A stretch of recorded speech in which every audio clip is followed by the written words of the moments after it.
Perfeito. Então, vamos lá. Primeiramente, eu queria esclarecer um pouquinho sobre o que é o CEP. Então, é um comitê de ética em pesquisa com seres humanos. Nós somos um colegiado interdisciplinar e independente, e nós vamos existir em qualquer instituição que realize uma pesquisa envolvendo esses seres humanos. Qual que é o objetivo de se ter um comitê de ética? Esse comitê, ele vai defender os interesses dos participantes das pesquisas. Então, às vezes, as pessoas, elas ficam com um pouco de receio do comitê de ética, achando que nós vamos avaliar o mérito de um projeto, por exemplo. E isso não cabe a nós. Então, não somos nós que vamos dizer se o projeto ele deve ser executado, se não deve, se o tema está adequado. A gente não faz isso.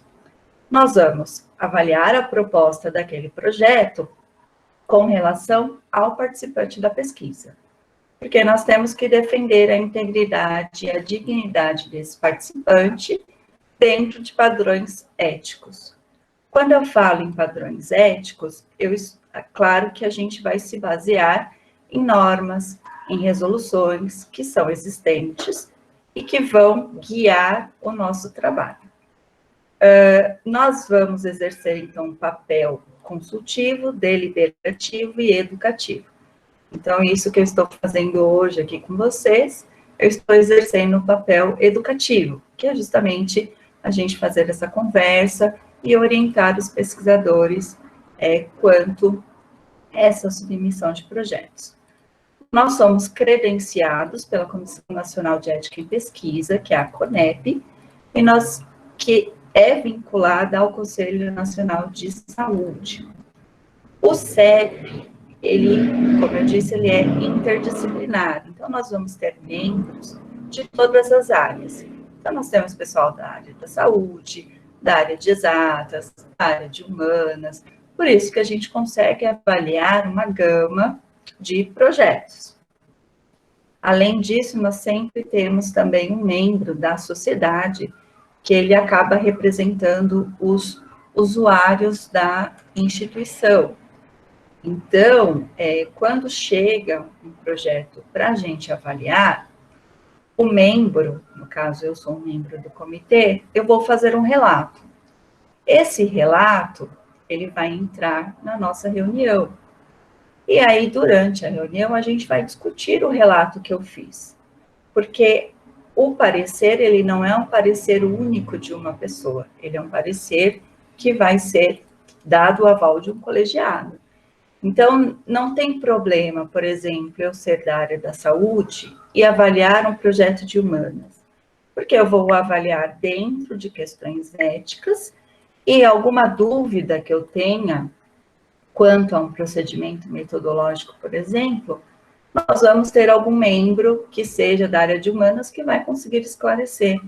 Então, sempre a nossa avaliação final, né, o parecer que chega para vocês, ele é um parecer que foi feito ali um consenso dentro deste colegiado. Bom, aí vem uma segunda pergunta. Quando eu devo submeter um projeto ao comitê de ética? Então, aqui eu coloquei uma definição. Então, é uma pesquisa que, individual ou coletivamente, não importa se você vai fazer uma pesquisa com uma pessoa ou com 50 pessoas, né?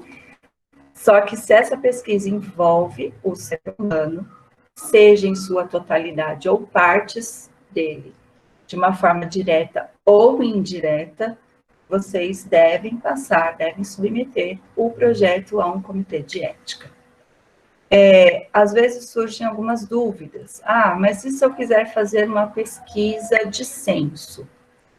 Existe uma resolução, que eu vou falar aqui para vocês dela, que ela diz quais casos a gente não são avaliados por um comitê de ética. E lá está escrito, uma pesquisa de censo, por exemplo, ela não é avaliada por um comitê de ética. Uma pesquisa de opinião pública, na qual a gente não consegue identificar os participantes, eles não são identificados, ela não deve ser submetida a um comitê de ética. Então, nós vamos ter, sim, algumas exceções, e isso na resolução fica muito claro quais são essas exceções.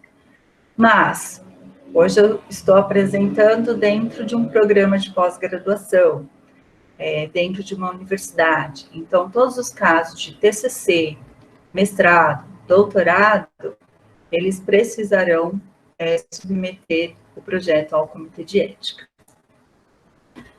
Bom, quais são as resoluções que nós, para fazer um parecer, a gente segue o tempo todo? São essas 3, que são as principais.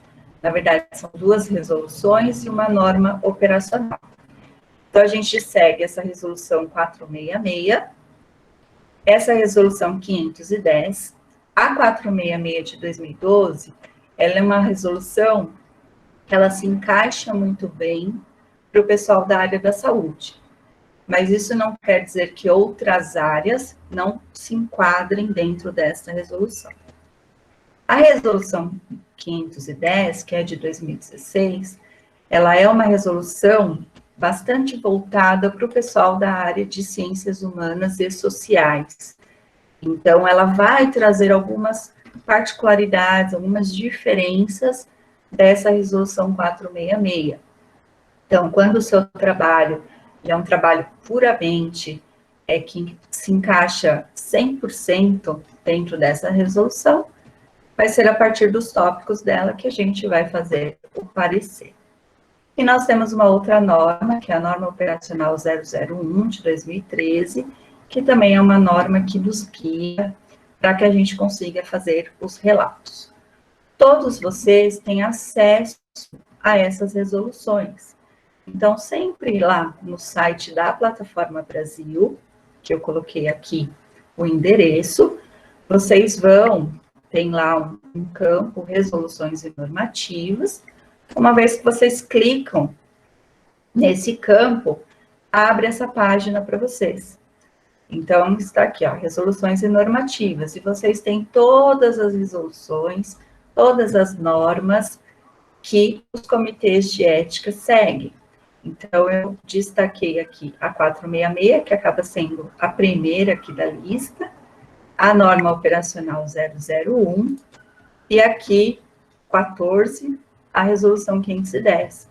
Então, se vocês clicam aqui na lupa, vocês vão acessar o documento, conseguem fazer o download, e é bacana ter esse documento sempre em mãos, porque qualquer dúvida que se tenha, a gente consegue recorrer a ele e esclarecer isso. Bom, eu coloquei aqui o calendário, né, que a gente segue. Então, sempre no início do ano, nós já formamos o nosso calendário de todas as reuniões que vão acontecer. Atualmente, isso é uma coisa nova, a gente tem o limite para o aceite do trabalho. Então, isso aqui facilita também para vocês saberem, eu quero participar da reunião de 27 de agosto, então eu preciso submeter o meu trabalho na plataforma até o dia 13 de agosto, porque se eu submeter após essa data, não é garantido que eu entrarei nessa reunião. Então, a gente não vai colocar nessa reunião e vai colocar na reunião seguinte. Então, sempre atentem-se a esse limite, né, para o aceite do trabalho.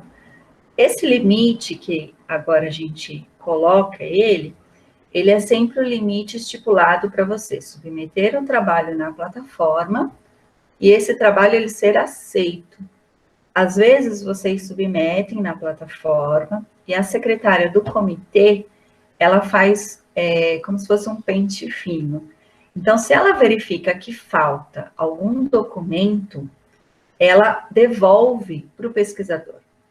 Então, se você deixar para submeter no último dia, limite, por exemplo, eu quero participar na reunião de 27 de agosto, vou submeter dia 13. Só que ela recebeu o seu trabalho e ela verificou que faltava um documento, que é um documento essencial. Ela vai retornar para você.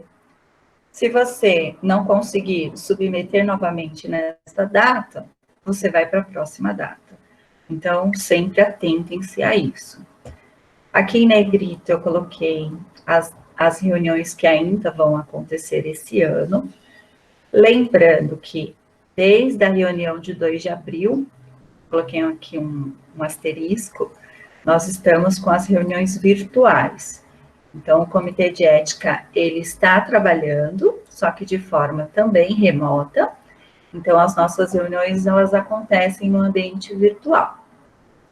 Esse mês de julho, como nós vamos entrar em recesso, nós vamos ter uma reunião extraordinária, vai ser a segunda extraordinária do ano, que vai ocorrer semana que vem, tá? Então, sempre acessem o calendário para vocês saberem as datas das reuniões e os limites que vocês podem submeter os seus trabalhos. Bom, feito esse esclarecimento, agora a gente vai para quase que o passo a passo, né? Então, como submeter projetos ao Comitê de Ética. Eu coloquei aqui 2 endereços. O primeiro endereço é o endereço de submissão. O segundo endereço, se vocês olharem aqui, está Plataforma Brasil _treina. É uma página que existe da Plataforma Brasil que a pessoa pode treinar o preenchimento. Então, uma vez que vocês entram neste endereço, vocês são direcionados para uma página como essa, que é igualzinha, né, a página de submissão. A única diferença é que existe esse selo aqui, ó. Está escrito ambiente de treinamento. Então, quer dizer que vocês estão numa página que serve apenas para treinar o preenchimento da Plataforma Brasil. Uma vez que vocês treinam aqui, que vocês vão se familiarizando com todos os tópicos, todos os campos de preenchimento, e vocês resolvem, agora eu vou submeter meu trabalho, vocês então devem entrar no endereço de submissão, tá? Então, esse endereço ele é só para treinamento mesmo. Aqui vocês vão fazer um cadastro inicial para ter o login e a senha. Quando vocês forem submeter, vocês têm que fazer o cadastro novamente, porque aí é valendo. Tá? Então, essa plataforma de treinamento, eu acho interessante, porque às vezes se a gente nunca entrou na Plataforma Brasil, quando entra a primeira vez, não sabe por onde começar, né? E aqui a gente consegue ir fuçando para conhecer essa plataforma. Bom, tudo que eu vou falar aqui, vocês têm as instruções na página do Comitê de Ética da nossa universidade. Então, aqui também está o link, né? E aqui eu coloquei o passo a passo. Então, vocês entrem na página da UTF, vão lá à esquerda, né, em pesquisa e pós-graduação, clica em ética e depois Comitê de Ética em pesquisa, CEP. Vai existir também o SEUA, que é para pesquisas com animais, né, mas a gente faz parte do Comitê de Ética e Pesquisa com seres humanos, então é o CEP. Clicou lá, vocês têm acesso às nossas páginas, e aí vocês vão ter várias instruções, modelos, calendário, então vocês conseguem acessar todas as informações pertinentes para a submissão de projeto. Bom, então eu vou começar aqui, eu coloquei alguns prints da Plataforma Brasil, então nos próximos slides, o que vocês vão ver são as telas da Plataforma Brasil, tá? E aí, se vocês perceberem, quando vocês vão submeter um projeto, nós temos que passar aqui por 6 etapas, tá? E é obrigatório o preenchimento de cada uma. Então, para chegar aqui na sexta etapa, que é para finalizar e submeter o projeto. Então, aqui a primeira etapa é uma etapa de informações preliminares. Então, nesta etapa, a primeira pergunta, desculpe, a sua pesquisa envolve seres humanos? Porque se você clicar em não, ele já nem vai deixar você submeter isso para o comitê de ética. Então, você tem que clicar aqui em sim, né, que envolve seres humanos. E aí, vem aqui já quem é o pesquisador principal. Então, esse pesquisador principal, ele vai preencher os seus dados. Então, nome, CPF, telefone e e-mail.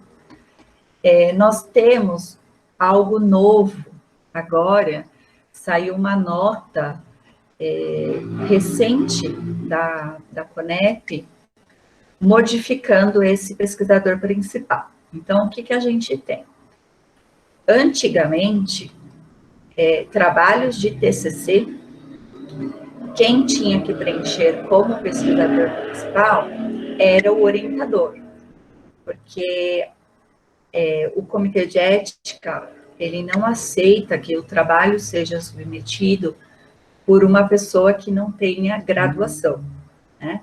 Então, quando era caso de TCC, como o aluno não é graduado, o orientador que tinha que ser colocado como pesquisador principal.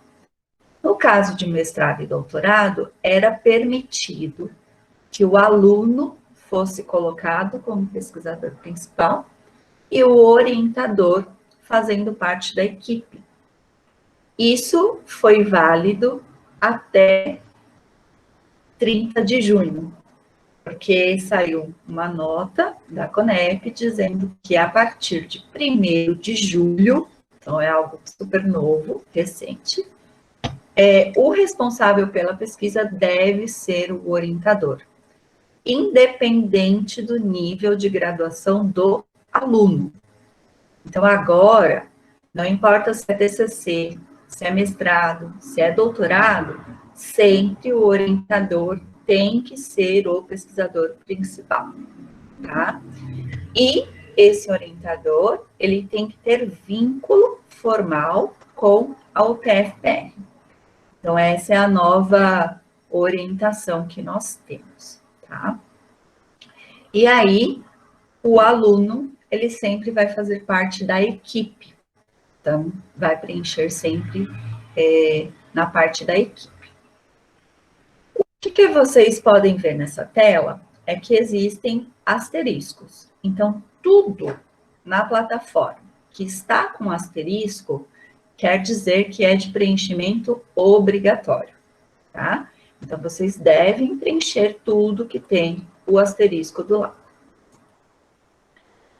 Então, continuando nessa primeira parte, informações preliminares, então, pesquisador principal, orientador, equipe de pesquisa ou assistente, aí sim cadastra o aluno, tá? Então, o aluno, ele vai entrar agora sempre na equipe de pesquisa.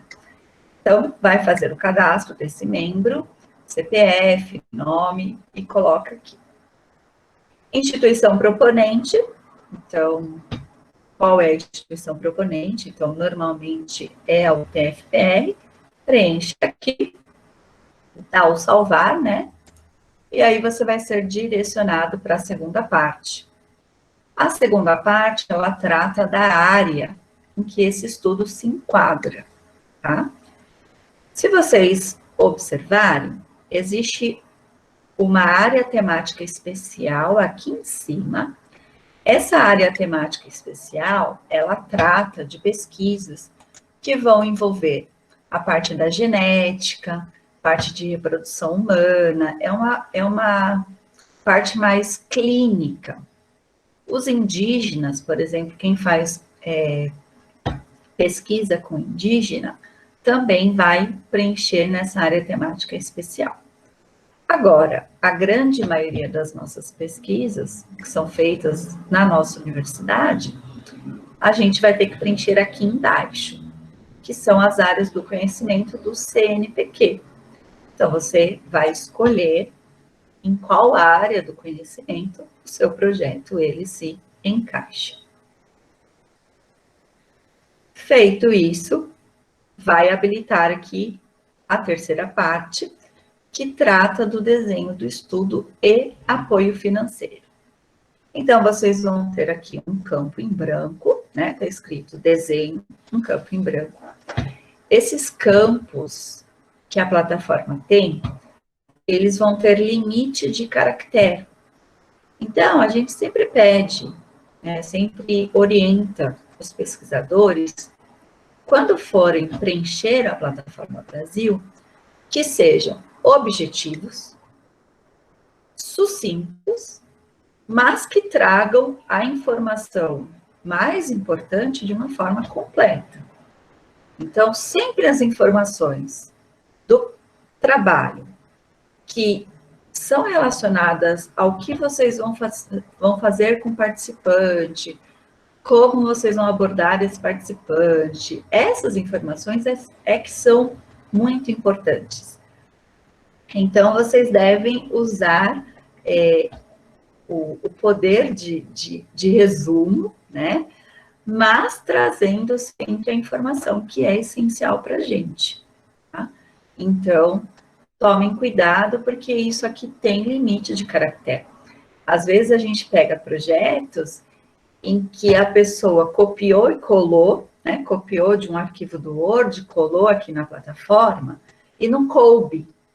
E aí ela escreve assim, continua no trabalho completo. Tá, mas o projeto completo, que eu vou falar dele, ele existe para isso, para ele ser, vocês podem escrever o quanto quiserem, serem mais esclarecedores, mas assim, a plataforma, ela tem que trazer a informação essencial, ela tem que trazer o coração desse projeto.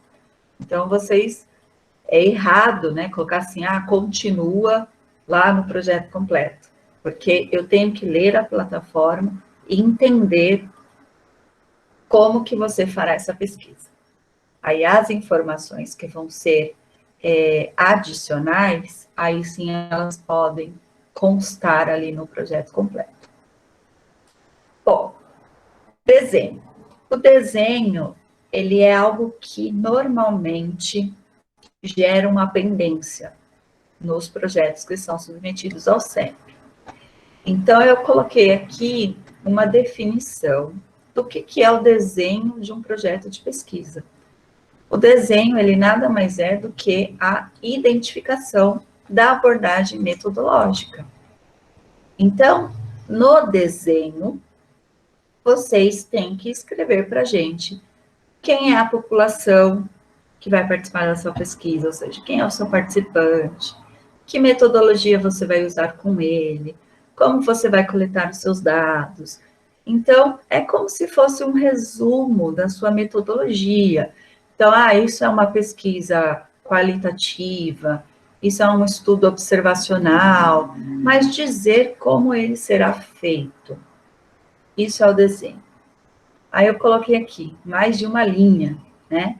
Porque às vezes os pesquisadores escrevem assim, esse estudo é uma pesquisa qualitativa, ponto. E aí não disseram nada, né?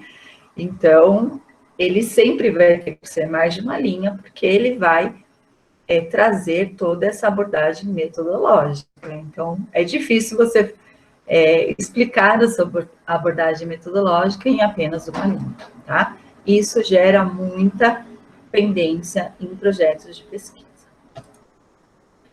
O segundo item, se vocês olharem aqui, ó, estava logo abaixo do desenho, né, é o apoio financeiro. Então, nós temos 3 tipos de financiamentos. Então, existe o institucional principal, o institucional secundário e o financiamento próprio. A maioria dos projetos que a gente recebe, eles envolvem financiamento próprio, ou seja, é um TCC, é um projeto de mestrado, é um doutorado que ninguém está patrocinando, não tem verba.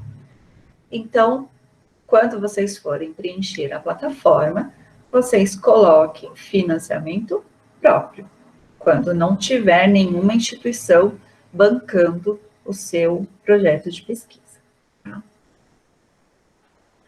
Bom, preenchido isso, habilita o quarto tópico, que é o detalhamento do estudo.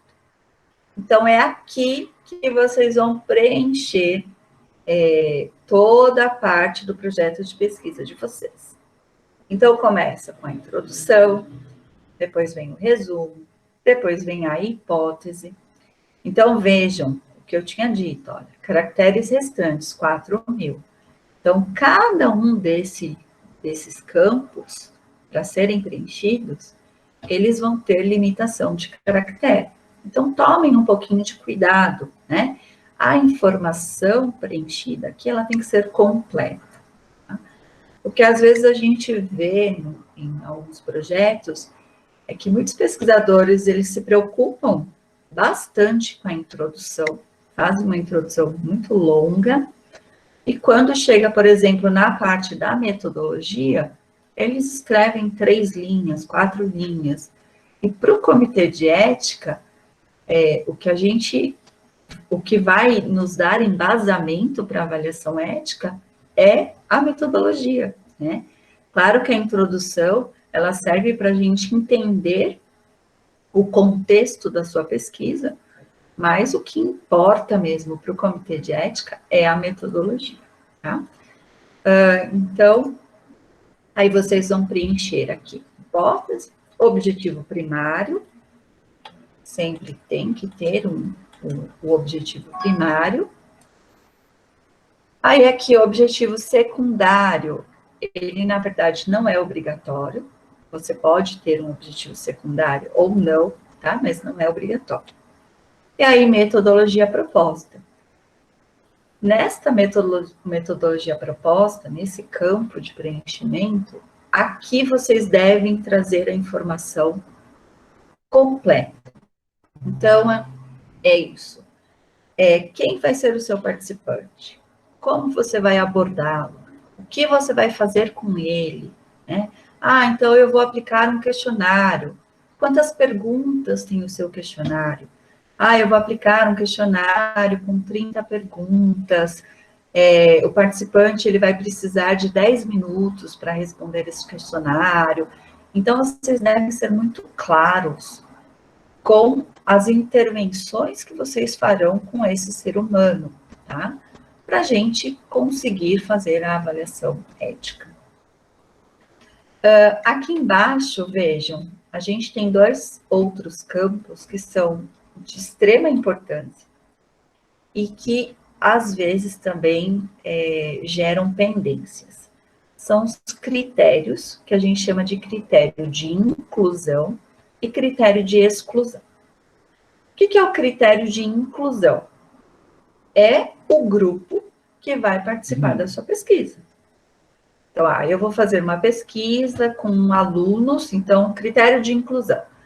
Alunos do 5º ano da escola X. Esse é o seu critério de inclusão, tá? Critério de exclusão. Ele não pode ser oposto. Então, você não pode falar assim, deixa eu pensar aqui. Alunos matriculados na disciplina de física. Critérios de inclusão. Critérios de exclusão. Alunos não matriculados na disciplina de física. Então, ele ficou o quê? Oposto, tá? Então, como que vocês pensam no critério de exclusão? Sempre assim, dentro do grupo que eu incluí na minha pesquisa, quem eu não quero que participe? Então, dentro do meu grupo, alunos do 5º ano. Essa é a sua inclusão. Dentro deste grupo de alunos do 5º ano, quem pode ser que você não queira que participe da sua pesquisa? Aí você pode, por exemplo, colocar assim, o aluno que tenha uma repetência, ou que esteja atrasado, enfim, alguma coisa assim. Então, vejam que não ficou oposto, né? Então, se eu pensar numa universidade, alunos matriculados na disciplina de física, inclusão, exclusão, alunos que têm uma DP. Então, ele pode estar matriculado na disciplina de física, mas ele pode carregar uma DP de alguma outra disciplina. Então, esse aluno você não quer que faça parte da sua pesquisa. Isso seria um critério de exclusão. Agora, se no seu grupo de inclusão você vai aceitar todo mundo, independente do que aconteça, né? Existe esse ícone aqui, essa caixinha que está escrito não se aplica. Então, se o seu projeto você não tem nenhum critério de exclusão, por exemplo, eu vou fazer uma pesquisa que envolve um questionário online. E para todo mundo que eu mandar, todo mundo vai ser o meu critério de inclusão. Eu não vou excluir ninguém, né? Então, eu vou lá e clico em não se aplica. Quando vocês clicarem em não se aplica, na plataforma Brasil, o critério de exclusão ele não vai aparecer. Então, a gente sabe que ele não se aplica para você. Mas, quando você for escrever os outros documentos, por exemplo, o projeto completo, o TSLE, que eu vou falar dele mais para frente, você tem que colocar, você tem que escrever critério de exclusão, e aí embaixo você escreve não se aplica, tá? Então, na plataforma Brasil, você consegue clicar na caixinha e ele automaticamente tira o critério de exclusão da página, né? Quando você submeter o projeto, quando aparecer para a gente a plataforma Brasil, isso aqui vai ficar, ele some, não aparece. Mas nos outros documentos, como não tem isso aqui, vocês devem escrever. Então, vocês escrevam critério de exclusão, não se aplica. Tá? Dando continuidade. Então, lembram que eu disse que nesse item 4, vocês vão preencher tudo sobre a pesquisa de vocês. Tá? Então, aí continuando. Riscos. Os riscos, eles são super importantes.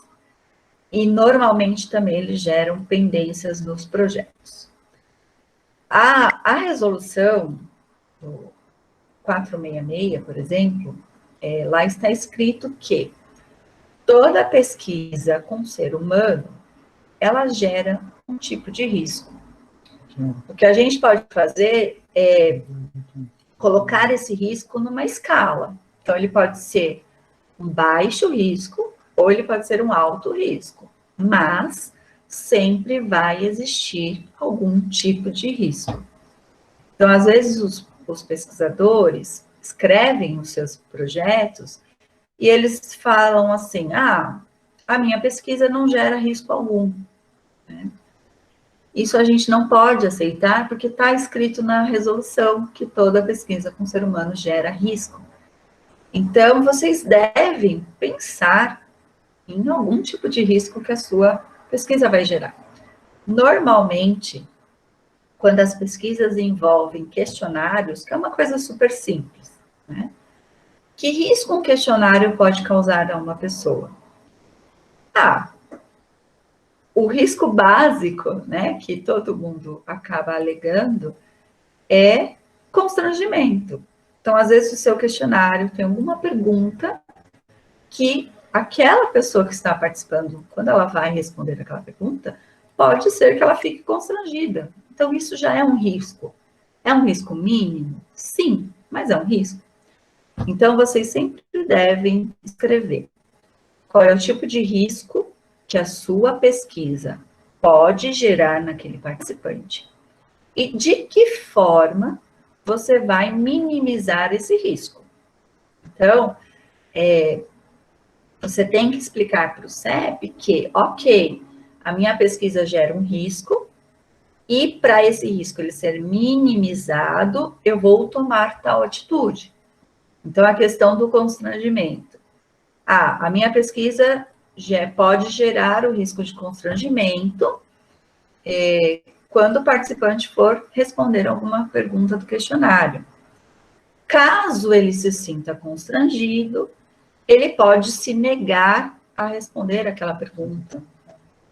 Então, você está dizendo, olha, para ele não se sentir constrangido, ele pode se negar a responder aquela questão, sem problema algum, tá? Então, sempre coloquem risco e minimização deste risco, tá? Benefícios.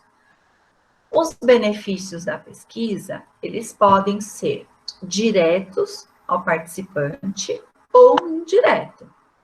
Então, você pode ter um benefício direto. Então, se eu estou fazendo uma pesquisa que envolve alguma coisa da área da saúde, eu posso desenvolver alguma coisa que diretamente vai trazer um benefício para o participante. Então, sei lá, pesquisei um novo medicamento. Aquele novo medicamento vai tratar uma doença. Então, isso é um benefício direto. Mas esse benefício ele pode ser indireto. Então, a minha pesquisa, eu quero avaliar uma metodologia de aula. Então, essa metodologia ela pode ajudar a melhorar as aulas de física, enfim, ela acaba sendo um benefício indireto, tá? Tem gente que coloca que a sua pesquisa não traz benefício.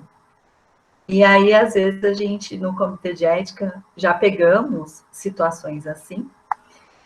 E aí, a gente fica com um ponto de interrogação do tipo, tá, se ela não traz benefício algum, né, nem que esse benefício seja indireto,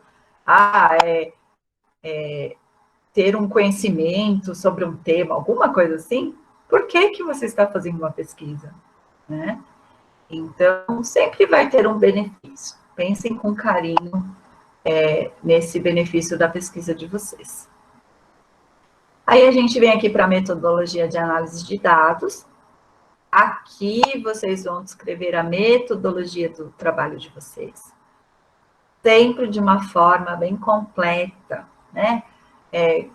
Explicando de fato o que vocês vão fazer com aquele participante, tá? Desfecho primário. O desfecho primário, ele é sempre atrelado ao objetivo principal da pesquisa, e vejam que ele é algo obrigatório. Então, vocês têm que preencher o desfecho primário de vocês. Tamanho da amostra. O tamanho da amostra é a quantidade de participantes. Então, eu vou fazer uma pesquisa que envolve 50 pessoas. Então, este é o tamanho da sua amostra, 50 pessoas. Aqui a data que vai acontecer esse primeiro recrutamento, tá? Essa data de recrutamento, o início da coleta de dados de vocês, sempre deve ser posterior às datas de submissão do projeto ao comitê de ética, tá? Então, se eu submeto a minha pesquisa para o comitê de ética, para a reunião de 27 de agosto, a minha pesquisa, ela jamais pode ser iniciada antes de 27 de agosto. O que não pode ser iniciado antes de 27 de agosto? A coleta de dados, que envolve o ser humano. Então, antes de 27 de agosto, eu posso começar a fazer o meu levantamento bibliográfico, escrever o meu projeto? Pode. Você só não pode fazer a intervenção com o ser humano, tá? A intervenção com o participante, ela só pode acontecer com o seu projeto aprovado. Então, você vai ter uma aprovação, depois daquela data, você pode iniciar. Antes disso, não, tá? E isso a gente sempre orienta no parecer. Então, se vocês mandam um projeto, o projeto ficou com alguma pendência, você vai ter que corrigir que não estava adequado e submeter para a próxima reunião. Então, sei lá, eu submeti o meu projeto em agosto, ficou pendente. Vou submeter de novo. Ele vai entrar na reunião de setembro. Ah, mas eu queria ter começado minha coleta de dados no meio de agosto, mas meu projeto não foi aprovado. Eu vou submeter de novo em setembro. O que eu faço? Você tem que mudar essa data. Você tem que mudar o seu planejamento. Então, o seu planejamento de coleta de dados se a reunião de setembro, eu não me lembro agora as datas, mas sei lá, se ela é 3 de setembro, você pode, então, pensar, bom, vou ser aprovado nessa de 3 de setembro, vou começar minha coleta de dados dia 10 de setembro. Beleza. Se seu projeto foi aprovado dia 3, dia 10 você pode começar tranquilamente. Tá? Bom, quinto item, né? Estou chegando no final. Outras informações. Então, aqui eu coloquei, destaquei, né? Número de indivíduos. O número de indivíduos, ele tem que ser igual ao tamanho da sua amostra, tá? Então, se são 50 pessoas na amostra, número de indivíduos, 50, a mesma coisa. E aqui os grupos.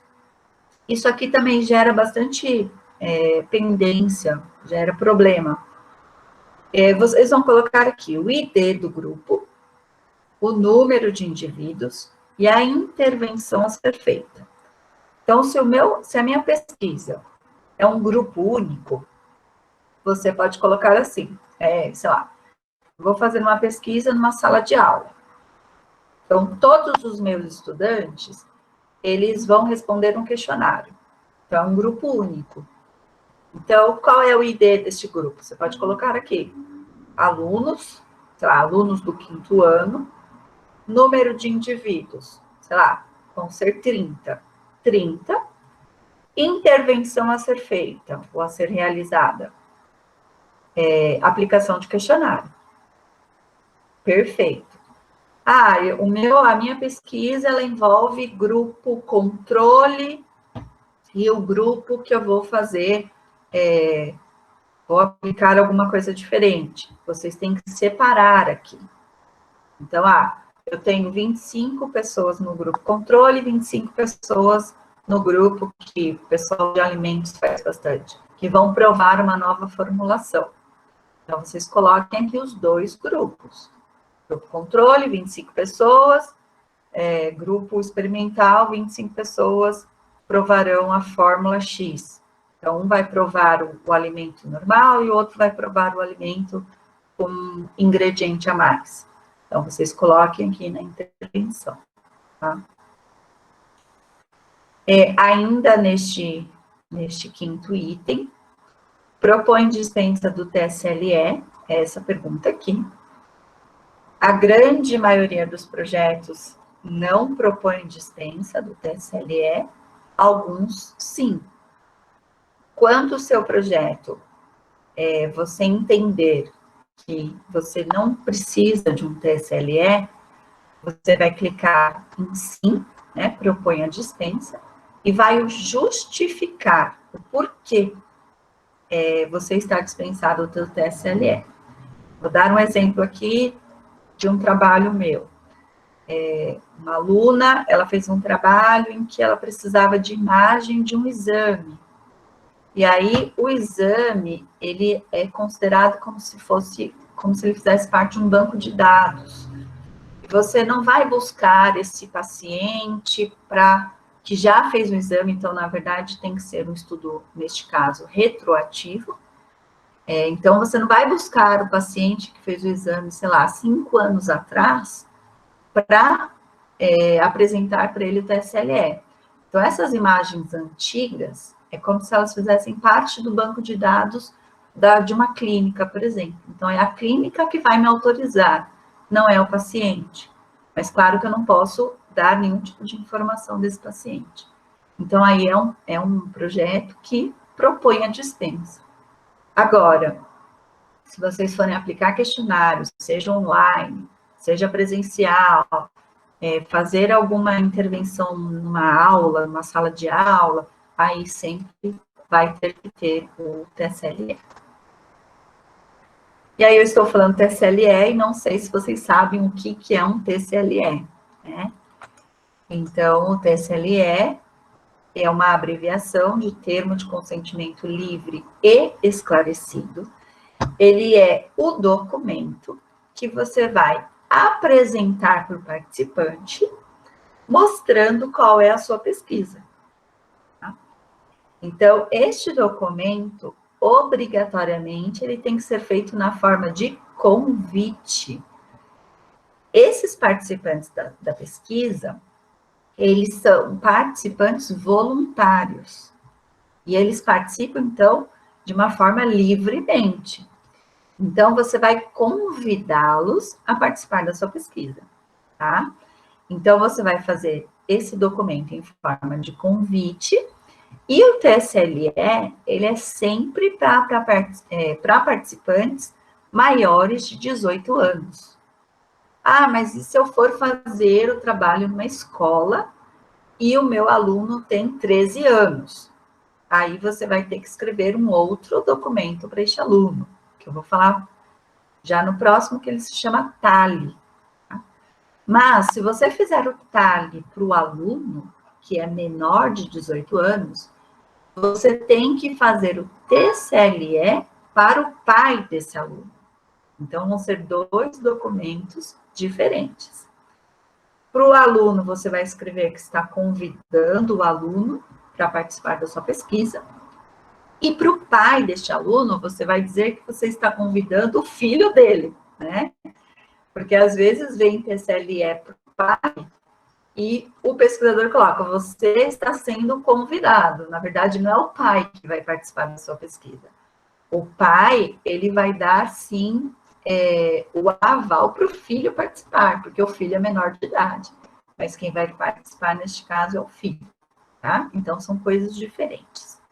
Então, se a sua pesquisa envolve participação de um ser humano maior de 18 anos, então você vai fazer para ele esse TSLE. O TSLE, a gente tem, existe um modelo dele lá na nossa página do CEP, tá? Ele não é um modelo que obrigatoriamente tem que ser seguido, mas ele ajuda bastante. Por quê? Porque olhando o modelo, vocês sabem quais as informações que precisam ter nesse TSLE, tá? Então, lá tem todas as informações que precisam ter. Eu vou tentar abrir aqui, não sei se eu vou conseguir, um modelinho, só para vocês conhecerem ele, tá? Vamos ver se abre aqui. Bom, enquanto ele vai pensando, o TSLE, ele sempre tem que ser aqui.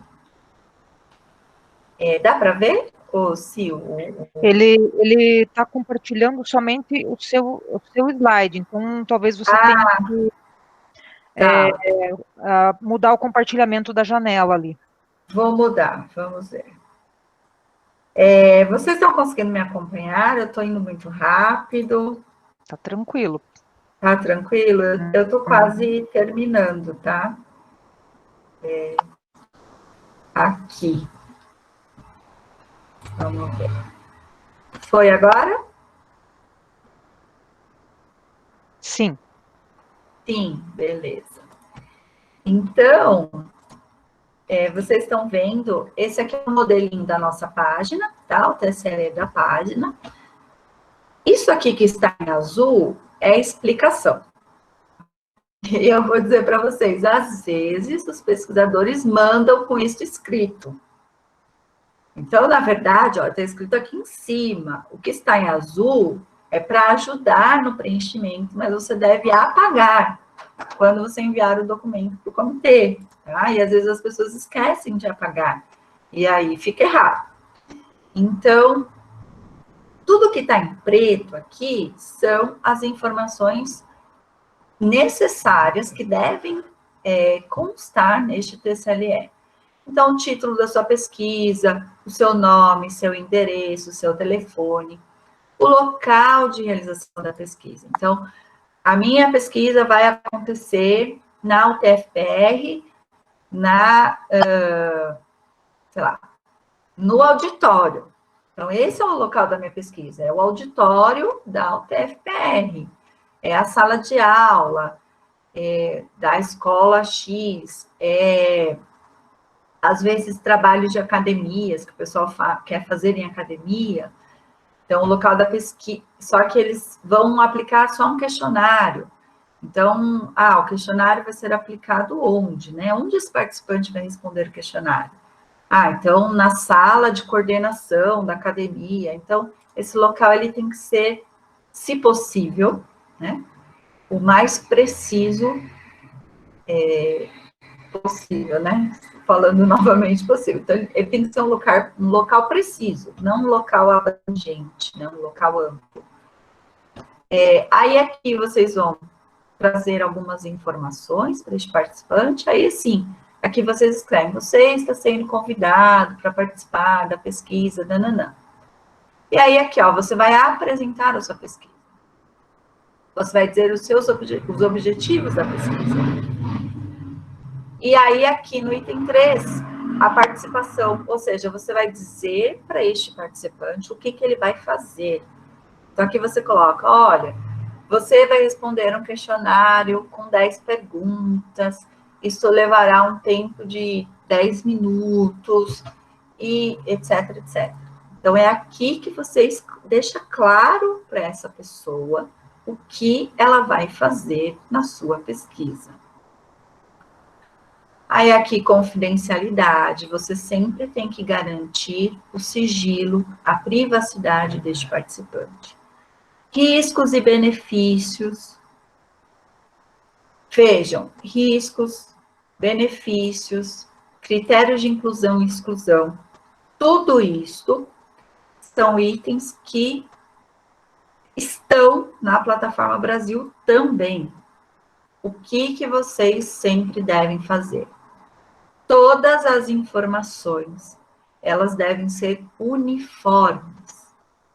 Então, o critério de inclusão que você escreveu na plataforma Brasil, ele deve ser o mesmo que você vai escrever aqui no TSLE, tá?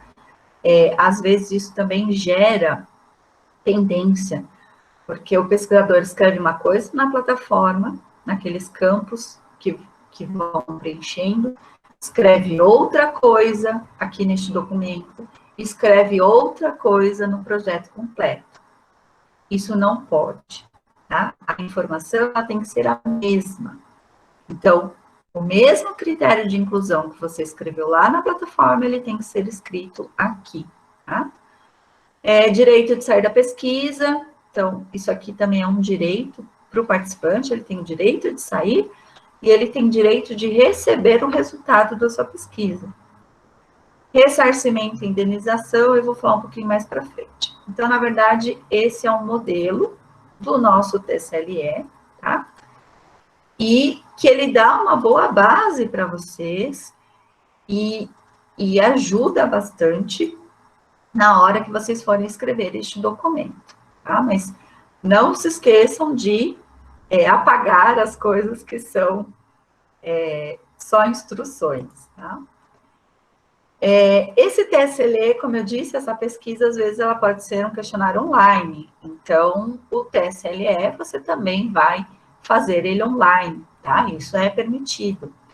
Então, você vai informar para este participante, né, que esse TSLE ele vai ser online e que ele deve imprimir ou copiar a página do aceite, tá?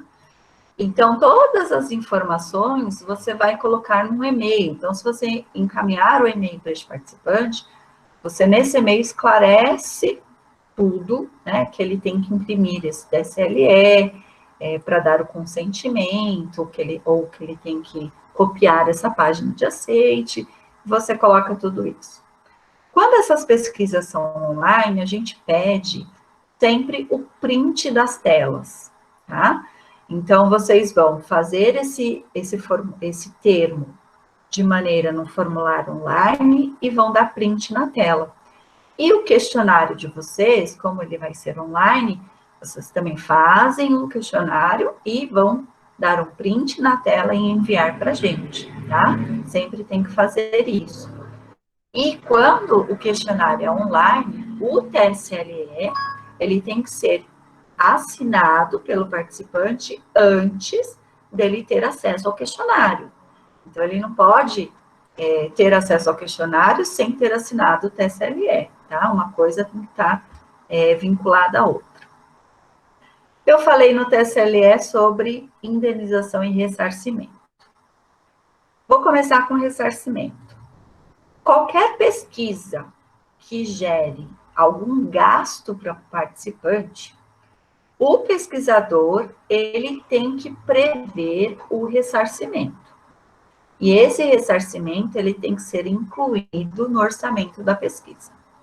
Então, se a minha pesquisa vai acontecer na UTF-PR, e o meu participante, por exemplo, ele é uma pessoa externa, e ele vai ter que se deslocar até a universidade para participar da minha pesquisa.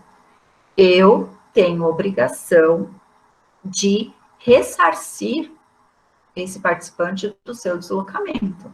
Então, se ele vai pegar uma condução, eu, pesquisador, tenho que pagar essa condução, tá?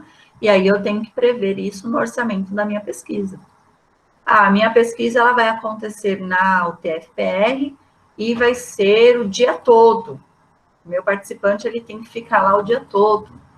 Eu tenho que pensar, poxa, esse participante ele pode ter fome, né? Então, ele precisa almoçar, ele precisa tomar um café, então você tem que prever esse gasto, né, que esse participante vai ter com a sua pesquisa, e você tem que colocar isso no seu orçamento. Agora, se a minha pesquisa vai acontecer dentro da UT, com os alunos, e vai ser meia hora, então eu já faço, penso, poxa, esse aluno ele já está lá, né? Eu vou convidá-lo para participar da minha pesquisa, então ele não vai ter gasto nenhum. Aí tudo bem. Você deixa claro que o seu participante ele não vai ter nenhum gasto e ele não vai ser recompensado financeiramente por isso, né? É sempre deixar as informações, elas sempre devem ser muito claras para os participantes. Indenização. A resolução 466, ela prevê que qualquer participante, ou todo participante, ele tem direito a uma indenização. Então, isso não é algo que o pesquisador pode optar por prever indenização ou não, está na resolução. Então, vocês sempre devem colocar que a sua pesquisa é prevista indenização, caso o participante se sinta lesado, de acordo com uma legislação, tá? Eu falei para vocês do TALE, então o TALE é o documento para os menores de 18 anos, tá? Existem vários modelos de TALE, e o TALE, na verdade, ele tem que ser adequado à idade. Então, o TALE para um participante de 6 anos é diferente do TALE para um participante de 16 anos. Então, são públicos diferentes. Então, aqui vocês podem usar a criatividade para que essa linguagem ela fique acessível àquela idade do seu participante, tá? E lembrando que o TALE sempre tem que ter o TSLE para os pais. Aí aqui na plataforma vocês vão preencher cronograma e orçamento. O cronograma ele sempre deve ser completo e a coleta de dados sempre para depois, né, da data da reunião do comitê. E aqui eu disse o orçamento financeiro. Nenhuma pesquisa vai ter, a legislação ela entende que nenhuma pesquisa tem gasto zero. Então, assim, se a sua pesquisa, você vai fazer um TSLE, você vai entregar esse TSLE para o seu participante, você vai ter que imprimir isso. Então, isso já é um gasto. Então, você sempre tem que prever ali no orçamento financeiro, tá? As informações do orçamento vão ser 3 informações. A identificação do orçamento, eu coloquei aqui gasolina, né? O tipo, é um custeio e o valor que você vai prever para aquilo. Aí você vai chegar na página de tipos de documentos. O primeiro documento que você vai imprimir é a folha de rosto. A folha de rosto, então, você imprime, o pesquisador principal ele assina, o responsável pela instituição proponente assina também, coloca os dados, você digitaliza essa folha e anexa novamente na plataforma Brasil. Quando você manda imprimir essa folha de rosto, ela já vem preenchida, né? Então, o único campo que você vai ter que preencher é com os seus dados de pesquisador principal, né? E os dados do responsável pela instituição proponente. Aí, aqui os outros arquivos, ou seja, o que vocês precisam anexar de arquivos na plataforma Brasil. Esses arquivos vão depender do tipo de pesquisa, então vocês devem avaliar qual é o seu tipo de pesquisa e o que vocês devem colocar.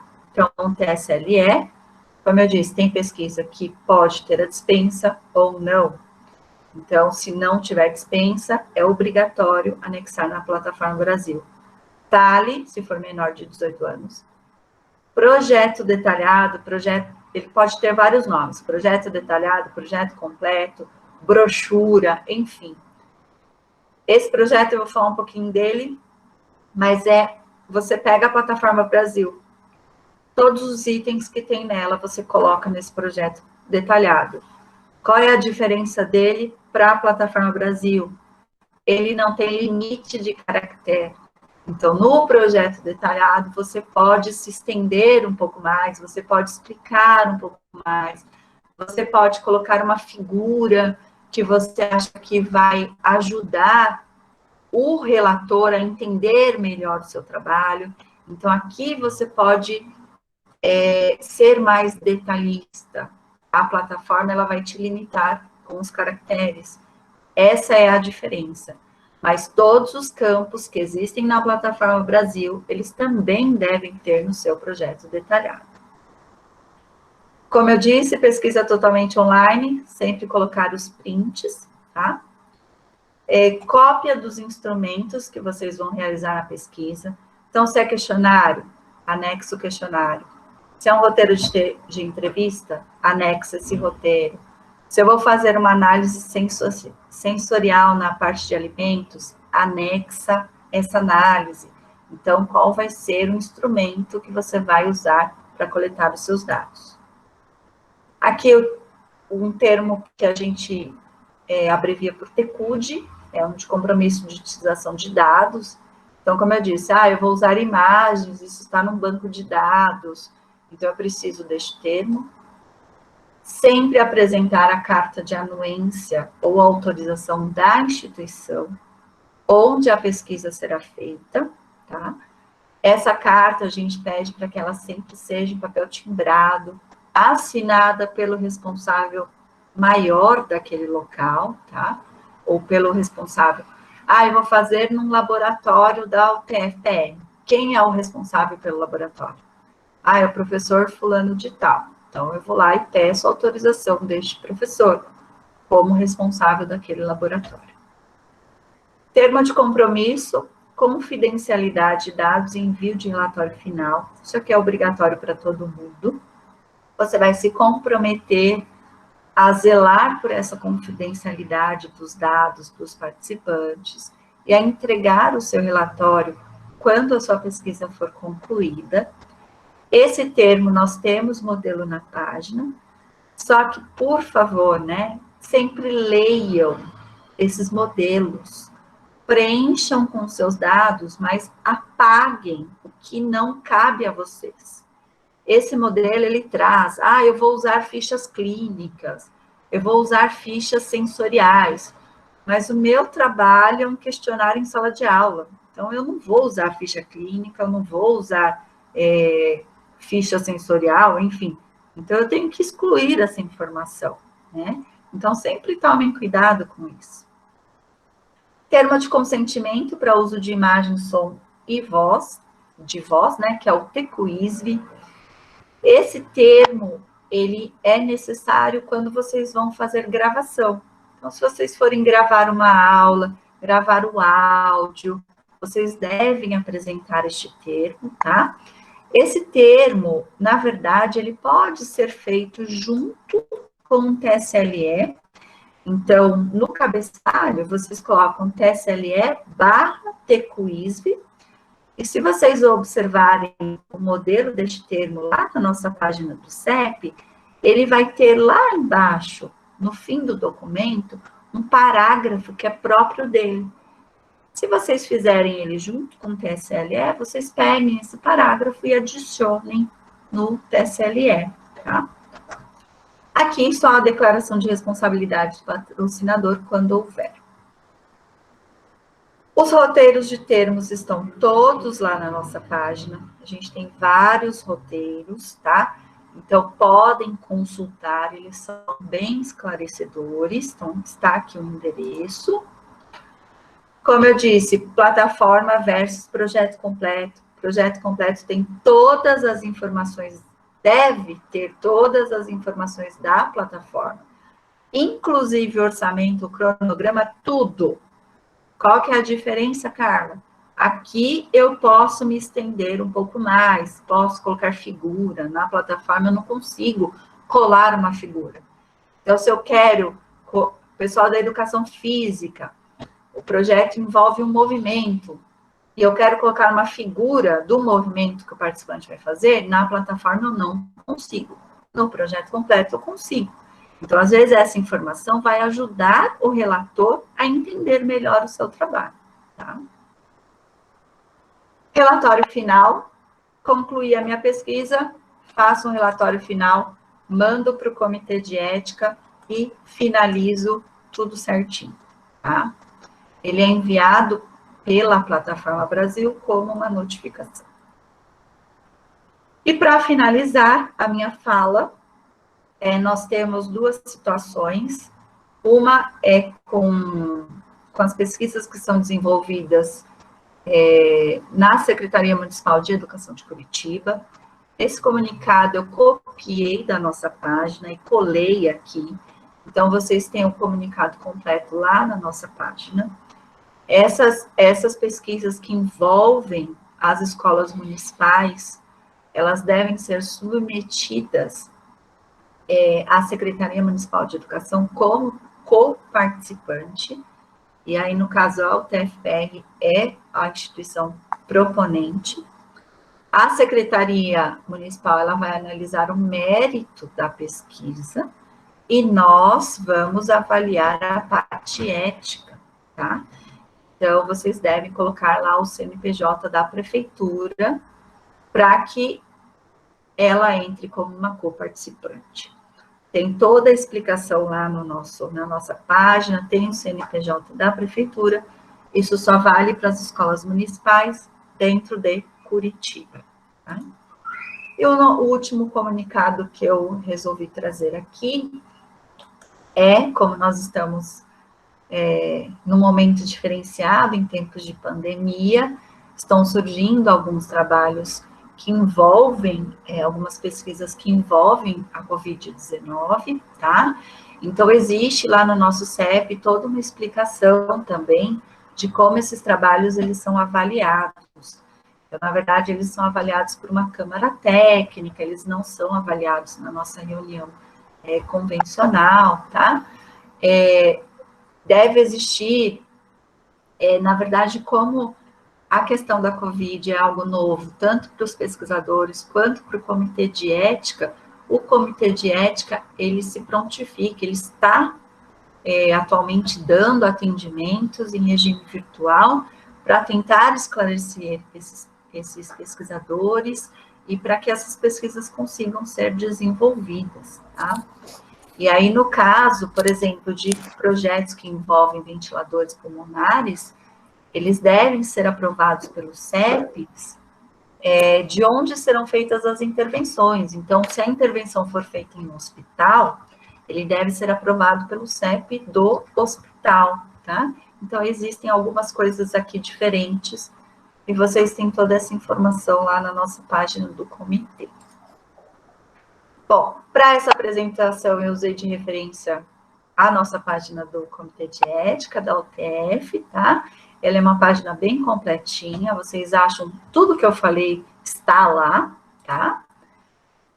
Aqui, na verdade, eu deixei o contato, é o contato existente em tempos sem pandemia, né? Agora, com a pandemia, a gente não tem mais atendimento presencial, então é tudo virtual, tudo via e-mail.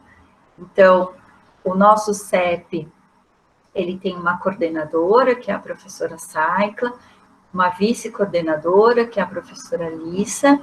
A professora Lissa não é de Curitiba, a professora Saicla é de Curitiba, e uma secretária, que é a Larissa, que também é de Curitiba. Então, todas as informações que vocês queiram tirar, vocês podem entrar em contato com o CEP, com a coordenadora. Existe o e-mail, eu não coloquei aqui, tá? Mas existe o e-mail do nosso CEP lá na nossa página. E aqui é o meu e-mail, né, o crdias@utf.edu.br, caso vocês queiram tirar alguma dúvida diretamente comigo, tá? Lá na nossa página do CEP, vocês têm todos os nomes dos membros e os contatos deles, que vocês podem sempre, né? É o que a gente pede, sempre entre em contato quando tiverem dúvidas. A gente está aberto e é nossa função orientá-los e esclarecer essas dúvidas. Tá? Bom, era isso. Agora a gente pode, acho que, abrir para perguntas e eu vou tentar ao máximo respondê-las. Obrigada. Perfeito, Carla, muito obrigada, foi bem esclarecedor. Mas tem algumas perguntinhas já ali no chat que eu vou ler na sequência, e se alguém quiser perguntar, né, abrir o microfone, depois que eu acho que eu terminar de ler essas que já estão ali, é só colocar, né, o desejo de falar, e assim a gente libera o microfone. Tem a Andressa Marques perguntou ali, então, orientador vai se responsabilizar pela pesquisa realizada pelo orientando? Depois embaixo ela escreve, o orientador terá que se responsabilizar por um trabalho que não será de sua autoria? Isso é novo, né? Então, como eu disse, até 30 de junho, quando era mestrado, doutorado, o aluno era o responsável pela pesquisa, esse era o entendimento mesmo, e o seu orientador, ele era um corresponsável, né? Ele fazia parte da equipe de pesquisa. Agora, com essa nova nota, inclusive essa nota, ela consta lá na nossa página do CEP, vocês podem ler a nota na íntegra. Toda e qualquer pesquisa, o responsável vai ser o orientador. Isso é a partir de 1º de julho, então foi uma determinação e a gente tem que acatar, né? Então, qualquer dúvida quanto a isso, ou manifestação, tem que se manifestar com a CONEP, né? Não é para a gente, assim, tem que se manifestar com a CONEP e tentar entender o porquê disso, enfim. Então, se é uma coisa tão recente assim, ainda vai... É recente, exatamente. As pesquisas que já foram submetidas para a gente, elas não tinham isso, né? Então, para a gente também é algo novo que a gente vai ter que passar a verificar se está desse jeito ou não. Tá? Né, nessa mesma, dentro dessa mesma pergunta, a Manu Gortz colocou assim, orientador é o pesquisador principal, mas o próprio aluno pode fazer a submissão do projeto pela plataforma? Sim, na verdade, na plataforma, quem vai... por exemplo, o orientador, ele tem o seu login. Se ele quiser dar o login e a senha para o aluno consegue preencher sem o orientador colocar a mão, né? Mas o orientador pode fazer o seguinte, ele pode fazer o cadastro, começar o preenchimento, e aí lá na plataforma você consegue delegar esse preenchimento para uma outra pessoa, você consegue permitir que outra pessoa preencha. Então, ele, orientador, ele pode permitir que o aluno faça o restante do preenchimento, isso é permitido. Mas o que tem que constar, né? Então, como pesquisador principal, tem que constar o nome do orientador. Tá? Mas ele consegue delegar essa função, sim, para o aluno. A Andressa ainda tem mais uma pergunta dela. Não sei se a Andressa está presente, se ela quer explicar a pergunta. Falar? Porque tem mais aqui, ó, mais o pesquisador. O autor da pesquisa não é o aluno. Andressa, gostaria de falar ou Carla quer tentar responder? Na verdade, assim, Eu posso falar. É o aluno. Então fala, na verdade, Andressa. assim, Andressa, tá me ouvindo? Sim, boa tarde, obrigada pelos esclarecimentos, né? Me surpreendeu essa informação, né? Mas, como você disse, é uma deliberação de uma outra instância, né? Uhum. Mas eu fico me perguntando, inclusive, do ponto de vista ético mesmo, né? É Sim. ético o orientador dar a sua senha para o seu orientando ir lá e fazer o cadastro, né? É ético o orientador ser responsável por uma pesquisa da qual ele não vai, a qual ele não vai aplicar. Uhum. Então, eu entendi que é uma questão que não deliberada por uma outra instância, mas daí eu reformulo a minha pergunta: qual é a opinião de vocês em relação a isso? Qual é a percepção do CEP em relação a essa questão? Então, na verdade, assim, o orientador, claro que ele não precisa dar a senha dele para o aluno, né? Ele começa a fazer o preenchimento na plataforma Brasil e ele consegue compartilhar esse preenchimento. Então, ele pode permitir que o aluno faça também esse preenchimento de forma compartilhada, tá? Então, aí não precisa de dar senha, nada disso. Nós, do Comitê de Ética, na verdade, essa nota, como ela é extremamente nova, a gente ainda não teve reunião. Nós tivemos uma reunião dia 2, só que isso ainda não tinha saído, tá? Então, agora nós vamos ter a próxima reunião e, com certeza, a gente vai conversar sobre isso. Mas é algo extremamente novo. Se você for lá na nossa página do CEP, tem o despacho. Então, existe um despacho que fala isso, tá? Então, você pode ler esse documento na íntegra para saber do que ele se trata. Claro que, mesmo quando o aluno preenchia a Plataforma Brasil como pesquisador principal, ele tinha que colocar o orientador na Plataforma Brasil.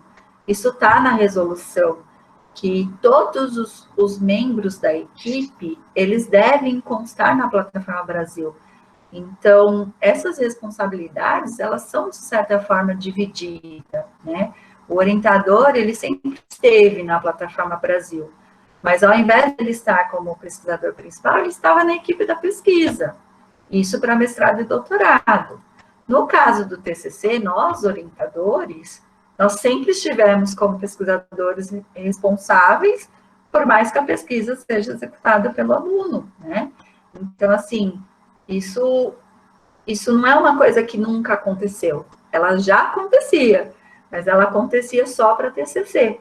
Agora ela está se estendendo para o mestrado e para o doutorado, e virou algo que não tem mais essa escolha, TCC é assim, mestrado é de outro jeito. Não, agora é todo mundo igual.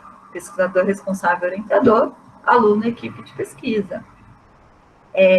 Por ser mestrado e doutorado, claro que entende-se que a pesquisa, ela é do aluno. O trabalho científico desenvolvido, ele é seu, você é aluna, você vai defender uma dissertação, defender uma tese com aquele trabalho. Isso não muda em nada, né? É só um registro na plataforma Brasil. Esse registro, ele tem que acontecer no nome do orientador como pesquisador principal, mas vai aparecer lá o nome dos dois. Isso às vezes acontecia, mestrado e doutorado, às vezes o aluno colocava o nome como pesquisador responsável e não colocava o orientador na equipe. E tinha orientadores que se negavam a colocar o nome na equipe. Isso é errado, porque, por exemplo, aquele termo de consentimento e relatório final, confidencialidade e relatório final, ele tem que ter o nome do orientador e do aluno, independente do nível de graduação, tá? Então, tem que ter o nome e ser assinado pelos dois. Então, na verdade, o orientador, ele sempre dividiu isso com o aluno, né? O que vai mudar é que agora, no mestrado e doutorado, ele obrigatoriamente tem que ser o responsável, o pesquisador responsável principal. Não sei se eu esclareci, Andressa. Acho que ainda vamos ter algumas, até essa mudança se estabelecer, ainda vão ter muitas dúvidas, né? Mas, sim. Tem uma pergunta da Aline que é sobre financiamento. É financiamento próprio, mesmo quando o estudante é bolsista da CAPES ou do CNPq? O financiamento é próprio. Só não vai ser financiamento próprio quando a sua pesquisa ela é feita com verba mesmo. Então, é um projeto de pesquisa que tem uma verba, né, para aquele projeto, para desenvolver aquele projeto. Então, aí você tem que colocar de onde é essa verba, tá? Mas você sendo bolsista, a bolsa é sua, né? Não é para você usar na sua pesquisa. Então, aí entra no financiamento próprio. Ótimo. Deixa eu só ver qual a próxima pergunta aqui. A Tatiana, nesse momento de medidas de enfrentamento da pandemia do Covid-19, está ocorrendo algum tipo de limitante à aplicação de questionário com entrevista presenciais, mesmo que sejam tomadas as medidas necessárias de distanciamento, máscara e demais? Na verdade, não, assim, a gente tem recebido alguns projetos de pesquisa que os pesquisadores farão a partir do segundo semestre e algumas coisas serão presenciais. Na verdade, isso está permitido.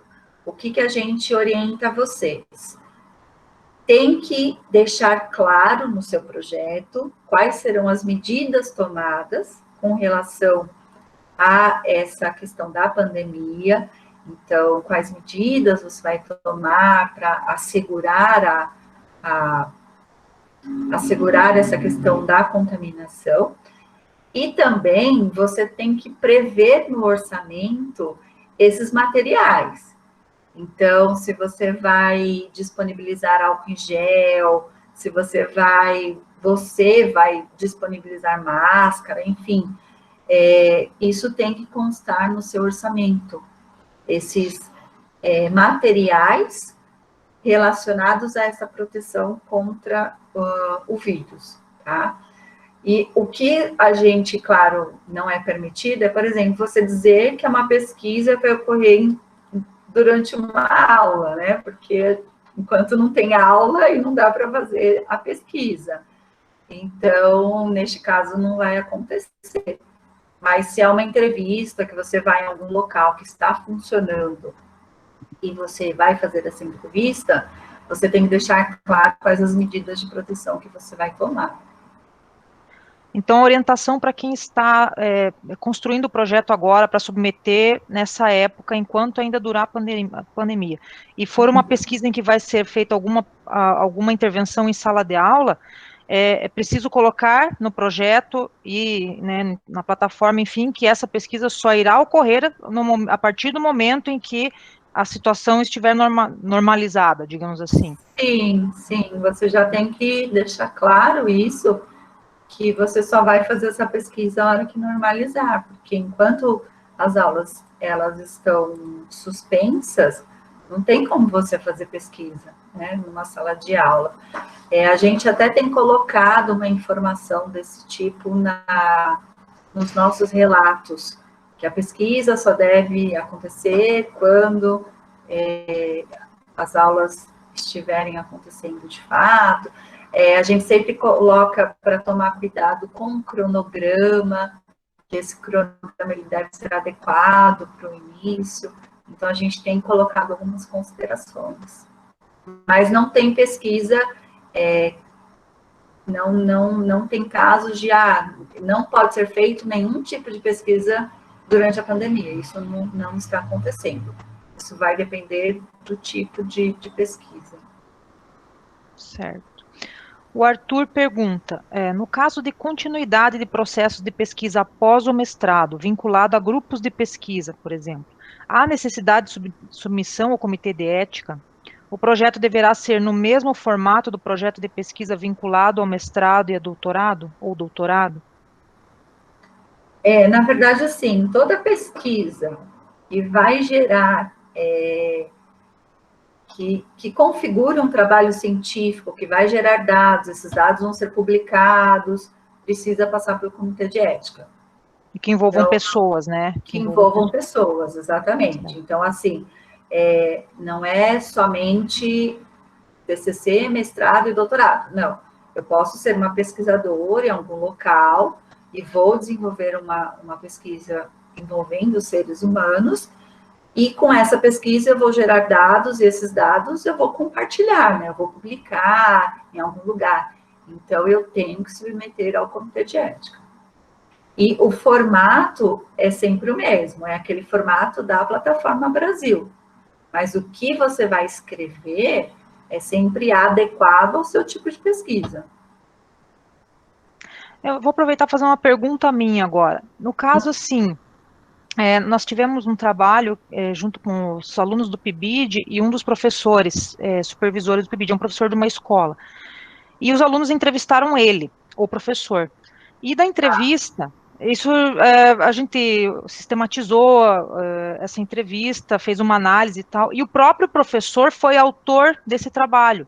Ele quis participar como autor também. Então, quer dizer, as falas dele, a entrevista dele estava no trabalho e o nome dele também estava como autor, e ele ajudou a analisar. É um trabalho, assim, um tipo de trabalho que, enfim, não sei se ele se classifica em algum... mas, nesse caso, precisaria também ter quando a própria pessoa que gerou o conjunto de informações ali está participando como autor também. Na verdade, eu não sei te dizer isso agora, Sil, porque já me perguntaram uma vez, mas e se eu vou testar uma coisa em mim mesmo, né? Então, e só comigo, e precisa ou não precisa passar ao comitê? Eu confesso que eu não sei te responder isso, assim, porque nunca chegou um trabalho desse para nós, né? Que a própria pessoa que fazia a análise nela mesma. O que eu sei é que, assim, por exemplo, me parece, se não me falha a memória, lá no nosso departamento, já teve alguma pesquisa, uma intenção de pesquisa, né? Em que a pesquisadora, para tentar facilitar, a própria aluna ia avaliar alguma coisa nela mesma. Era alguma coisa, acho que, sobre exames. Então, ao invés de posicionar lá o paciente, ela ia posicionar ela mesma. E me parece que o que tinha sido informado para ela é que tinha que passar pelo comitê. Mas eu não consigo te dar essa certeza agora. Eu tinha visto que a Saifla estava por aqui, mas acho que ela saiu. Que acho que ela poderia ajudar, assim. Porque confesso que a gente nunca pegou, né? Nunca vi nenhum relato desse jeito, então não sei te afirmar. Então tá bom. Vou descobrir isso, né? Porque tô com umas outras ideias aí e daí eu preciso saber, senão eu já ou desisto da ideia ou já começo a pensar no projeto, né? Tá, eu vou perguntar. A Maria Ângela está perguntando quantas vezes o projeto pode ser devolvido para correção e se tem algum limite. Tem limite. Ele vai até a 4ª versão. Então, você manda a primeira vez, foi a primeira versão, aí ele volta. Você mandou de novo, segunda versão, volta. Mandou de novo, terceira versão, volta. Chegou na 4ª versão, se ele não for aprovado, ele vai ser reprovado. Aí, quando ele é reprovado, o que você pode fazer é tirar ele da plataforma Brasil, aí arrumar tudo e submeter novamente. Aí é uma submissão nova, tá? Mas existe esse limite, sim. Ele vai até a 4ª versão. A Tatiana pergunta, e se for a mesma intervenção, aplicação de questionário, mas há grupos distintos de pessoas subdivididos dentro da mesma população, precisamos dividir na hora de preencher o campo dos grupos? Olha, se a intervenção é exatamente a mesma e se a resposta que você quer é a mesma, não tem por que dividir. Mas, assim, se você vai dividir em diferentes grupos, talvez alguma coisa você queira de diferente entre eles, ainda que você aplique o mesmo questionário. Então, pode ser. Então, tem que avaliar direitinho o que seriam esses grupos. Tá? Então, eu não consigo dizer assim, porque eu não sei o que seriam esses grupos. Mas, se você tem grupos diferentes, você coloca eles separados na plataforma Brasil, sim. Mas, normalmente, alguma coisa vai ser diferente entre eles, alguma coisa da intervenção. Então, alguma coisa, às vezes, vai ser diferente. Só falando sobre, rapidinho, a questão das versões, né? O ir e vir, o que a gente percebe é o seguinte, às vezes o pesquisador submeteu, primeira versão. Nós, do comitê, a gente faz um relato, né? O nosso parecer, a maioria dos membros, claro que cada membro vai ter o seu jeito de fazer o relato, mas a maioria de nós fazemos bem detalhados, assim. Então, olha, você tem que arrumar A, B, C, D, E, por exemplo. Aí, o pesquisador recebe isso de volta. Então, ficou pendente, ele recebeu. Ele vai abrir o parecer e vai ler. Então, tá lá escrito, para você arrumar A, B, C, D, E. O que alguns pesquisadores fazem? Eles arrumam A, B, C, D, E, e eles mexem em alguma coisa que não constava nesse ABCDE. E aí ele submete de novo. Quando a gente pega o trabalho de novo, a gente verifica, ABCDE, beleza, ele arrumou certinho. Só que ele mudou alguma coisa que no começo estava certo. Só que quando ele muda errado. Entendeu? Aí isso vai gerar uma outra pendência. Então, às vezes o pesquisador pensa, mas isso você não tinha falado lá atrás. Não, eu não tinha falado lá atrás, porque lá atrás estava certo. Só que agora você mexeu e deixou errado, então agora eu tenho que falar, né? Então, sempre tomem cuidado, porque assim, no parecer tem exatamente o que você precisa arrumar. Se não consta ali, é porque o comitê verificou e está tudo certo. Então, assim, não mexe, né?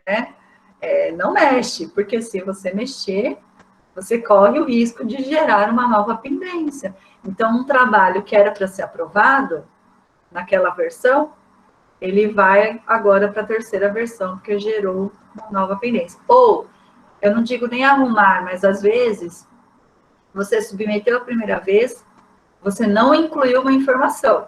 E aquela informação que você não incluiu, naquele momento de leitura, ela não interferiu. Mas aí você inclui essa informação, né, o trabalho ficou pendente, você submeteu de novo e incluiu a nova informação. Aí essa nova informação pode ser que ela gere agora uma dúvida que antes não tinha sido gerada. Isso vai virar uma pendência. Então a gente sempre pede para tomar cuidado com isso. As versões, né, que vão e voltam, se vocês mexerem demais, podem gerar outras coisas que antes não tinham sido detectadas. É uma boa dica aí, né, para o pessoal focar no que vocês estão sugerindo para melhorar e não inventar muito ali, né? Exatamente, exatamente. Porque assim, mas poxa vida, eu acho que, sei lá, eu tinha colocado uma data, né, de coleta. Mas eu não vou conseguir fazer nessa data. Você pode mandar isso depois para o comitê de ética como uma notificação, né? Então você coloca, houve uma alteração na data, houve uma alteração no cronograma, eu achei que eu fosse terminar agora, não terminei. E aí você justifica. Isso é mais fácil, né? Você tem o seu trabalho aprovado, se você fizer alguma modificação, você envia uma notificação, uma emenda para o comitê de ética e justifica. Aí, beleza. É mais fácil para a gente avaliar. A Fabiola colocou assim: coloquei meu ID como grupo único, aí veio com pendência. Tentei mudar, mas o número de caracteres é limitado, portanto não consegui. Não sei se tem uma pergunta aqui. Você quer falar Na alguma coisa verdade, sobre isso? sei lá, ela colocou grupo único. Uhum. Às vezes, assim, tem relator que entende que você, nesse ID, você tem que ser específico. Então, sei lá, são alunos, você escreve alunos, ao invés de escrever grupo único, né? Então, você escreve alunos, ou você escreve, sei lá, tem trabalho de educação física que vai fazer com policiais, aí você escreve policiais militares. Se tiver esse limite, você não conseguir colocar, tenta deixar o mais próximo do que está escrito lá no seu projeto, né? Uma informação mais próxima possível. Você tem que tentar ser específico. É isso que a gente pede nesse ID, você tentar ser específico. A Aline, eu não sei se tem relação com essa pergunta também, mas ela falou: eu posso submeter. Ah, não, desculpa. Eu posso submeter mais de uma vez se eu tiver grupos e questionários diferentes? Ou o indicado é sempre submeter tudo junto e apenas uma vez? Você submete junto. Só que aí você tem grupos diferentes que vão responder questionários diferentes. Você tem que deixar isso claro na metodologia. Então, o grupo A é o questionário A, grupo B, questionário B, grupo C, questionário C. E você vai anexar na plataforma Brasil os 3 questionários.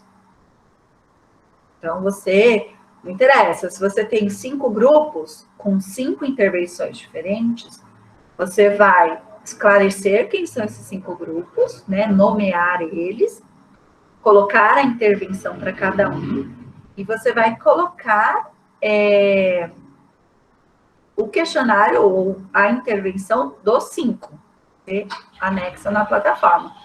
Eu acho, eu particularmente não sei isso também, se existe limite de documentos anexados, eu acho que não. Porque a gente recebe projetos que vêm, às vezes, com 20 documentos. Por quê? Você vai anexando tudo na plataforma, entendeu? Então, não tem problema. Você não vai submeter um projeto para cada um, é um projeto único, com várias intervenções para grupos diferentes. Você só vai anexar esses documentos para todo mundo. Tem um comentário desculpa. Só complementando, desculpa, seu. E aí, sei lá, eu tenho maior de 18 anos, mas eu tenho menor de 18 anos, tudo na mesma pesquisa. Você vai ter que fazer o TSLE para esse maior de 18, O TALE para o menor, o TSL é do pai do menor, então você vai ter que ter 3 documentos diferentes e anexar os 3 na plataforma. Perfeito. Tem um comentário da professora Saikla aqui, mas eu não sei se ela ficou. Uma coisa bem importante sobre o critério de exclusão, né? E eu acho que você comentou isso, mas eu acho bom reforçar. Ela colocou assim, boa tarde, no caso de critério de exclusão na plataforma Brasil, tem que habilitar e escrever, não se aplica, se for o caso. Isso, exatamente. E isso é uma coisa que, se eu soubesse, eu tive uma orientanda em 2017 e ela se bateu com essa coisa do critério de exclusão. E por causa do que ela colocou como critério de exclusão, voltava sempre. E era muito mais simples do que a gente imaginava, mas não sabia, né? Sim. Então, a gente pede isso, você habilita, porque se você não habilitar, na verdade, assim, se você clicar na caixinha, não se aplica, ele sobe. Você tem que tirar a caixinha, porque eu acho que ela já vem habilitada, né? Aí você desabilita e escreve o critério, ou você escreve não se aplica. Se você escrever não se aplica, ele vai aparecer na plataforma não se aplica. E aí é o que eu disse, em todos os outros documentos, você tem que escrever critério de exclusão não se aplica. Porque às vezes a pessoa clica lá na plataforma, ele some e simplesmente não coloca nada nos outros documentos, como se ele não existisse, do tipo, eu não tenho critério, né? Mas tem que estar escrito para gente. Isso é bem importante, acho que todo mundo que vai submeter tem que prestar atenção aí. Verdade. Pergunta da Carla, minha orientanda.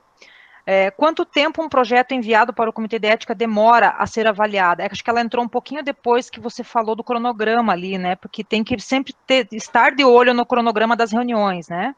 Isso, tem que ficar de olho no cronograma, e é isso. Você conseguiu enviar até aquela data limite, ele vai entrar naquela reunião que está informado. Então, você enviou até a data limite de agosto, você vai entrar naquela reunião de agosto. Se o seu projeto ele for aprovado, as nossas reuniões, elas ocorrem sempre de quinta-feira. Então, se o seu projeto foi aprovado, provavelmente, isso eu vou dizer que, assim, a Saikla, que é a nossa coordenadora, é ela quem libera o parecer final, que é o que a gente chama de parecer consubstanciado, né? Então, é ela quem envia. Olha, eu vou dizer para vocês, o nosso comitê de ética, ele é bem eficiente. Verdade. Porque ela normalmente, no dia seguinte da reunião, ela libera os pareceres. Ou às vezes até no mesmo dia. Eu falo isso porque eu já submeti projeto para outros comitês, para um outro comitê, levou 3 meses para eles liberarem o meu parecer, estava pendente. Ou seja, eu fiquei 3 meses esperando uma resposta para dizer não está de acordo, né? Tem que refazer.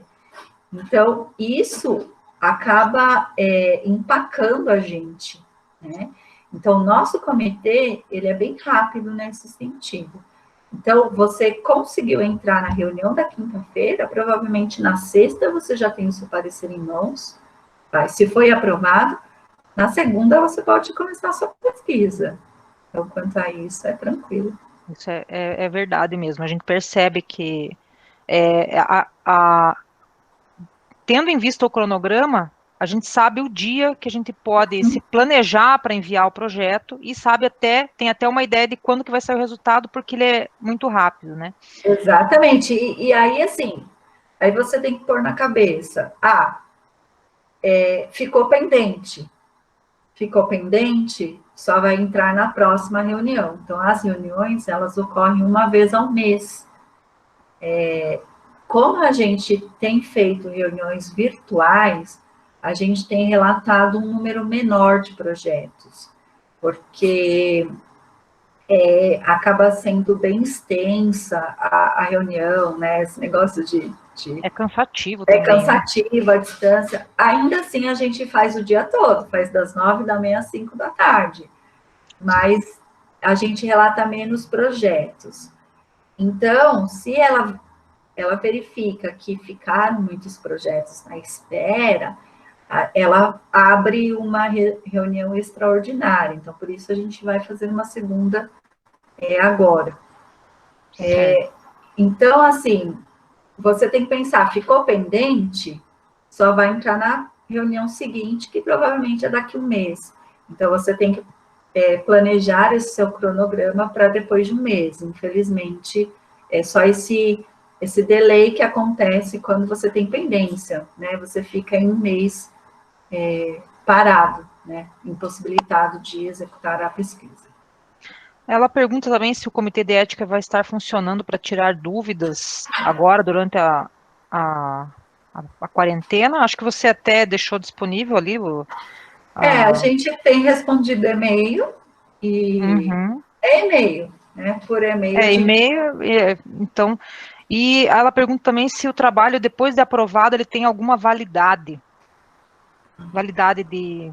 Não, na verdade, assim, a validade, né, ela seria a data que você coloca no seu cronograma de conclusão, né? Só que o comitê de ética, a gente não faz essa checagem com tanta frequência, do tipo, a professora Carla tinha que ter concluído, o aluno dela tinha que ter concluído o trabalho 30 de junho, então ele tem um mês para mandar o relatório final. Ele não mandou o relatório final. A gente não faz essa checagem, né? Porque é quase humanamente impossível com muita rapidez. Então, a validade é o próprio cronograma se ele for aprovado, ele tem aquele cronograma para seguir, né? Ele fez um cronograma, então ele vai seguir esse cronograma, né? E aí o que a gente pede é isso, como o pesquisador faz esse termo de compromisso de envio de relatório final, a gente espera que ele cumpra. Então, a gente espera que, ao terminar a sua pesquisa, ele envie posteriormente o seu relatório final, né? E aí, por isso, aí a gente consegue dar baixa no sistema, que concluiu, fechou, né, aquele ciclo. Eu acho que agora falta pouco tempo aí para terminar. Eu vou ler as demais perguntas, assim, num bloco grande, daí o João Paulo, ele fala assim: na minha proposta de tese, proporei usar na coleta de dados a gravação das aulas e o material produzido pelos acadêmicos. Nesse sentido, não há o que anexar a priori, certo? Não há o que anexar antes da... Na verdade, assim, eu acho que eu entendi mais ou menos. Ele quer dizer que ele vai dar uma aula e ele vai gravar essa aula. Então, ele quer dizer que ele não tem... O que ele pode fazer é... Ele pode elaborar um roteirinho da aula dele.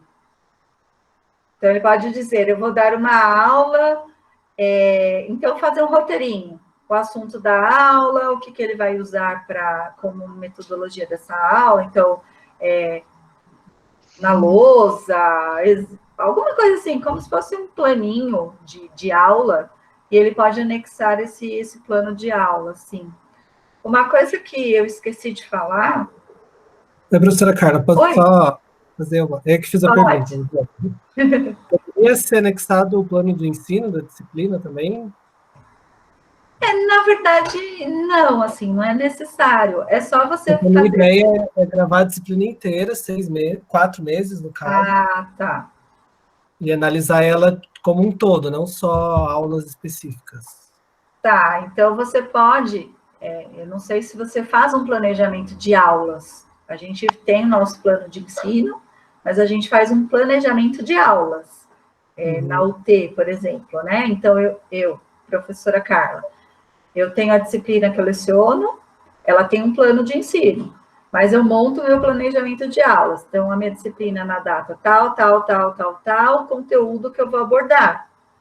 Então, você pode fazer isso, ainda que seja por 6 meses, fazer esse planejamento de aula.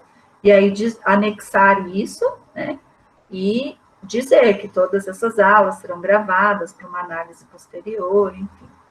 A única coisa que tem que tomar cuidado, que é isso que eu quero falar, que eu lembrei agora, que é uma coisa que pega bastante, é o seguinte: o professor pode usar a aula dele como objeto de pesquisa? Pode.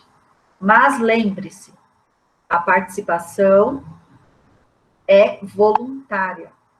Então, os seus alunos, eles têm o direito de participar da sua pesquisa ou não.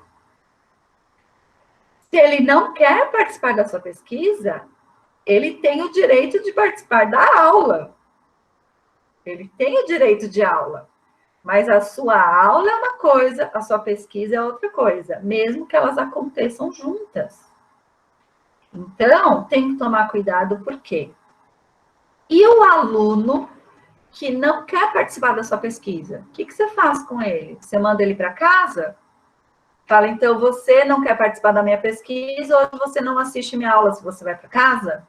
Isso não pode, né? Então, você tem que pensar nos alunos que não quiserem participar da sua pesquisa. Então, você tem que ter um plano para eles. Ou seja, esse aluno vai fazer uma atividade na sala da pedagoga, com o mesmo tema, sem prejuízo de aprendizagem, ou eu vou ter que fazer a minha pesquisa no contraturno, porque eu não posso excluir o meu aluno da minha aula. Então, isso pega bastante nos projetos. Às vezes, o professor, ele é o professor da turma e ele quer fazer a pesquisa durante a aula. Só que ele esquece que nem todos os alunos vão querer participar. E aí, o que não quer participar, o que você faz com ele? Né? Você tem que mostrar para o comitê de ética que você está pensando também nesse aluno que não quer participar e que você tem um plano para ele, e esse plano para ele não traz prejuízo algum para o aprendizado normal dele. Tá? Então, isso, o pessoal que faz pesquisa na área da educação, com aula, tem que tomar bastante cuidado com isso. Eu pulei aqui uma pergunta sem querer. Desculpa, Fernando, eu vi lá no final. Utilizarei na pesquisa a metodologia construtiva e interpretativa, oriunda da epistemologia qualitativa. Parece coisa do González Rey, mas não sei se é. Nela, o autor fundamenta que a hipótese não é a priori, mas vai surgindo no decorrer da pesquisa. Como o CEP vê a pesquisa que começará sem uma hipótese pré-definida? Você viu, Fernando, que a hipótese ela é de preenchimento obrigatório. Então, alguma coisa você tem que colocar lá.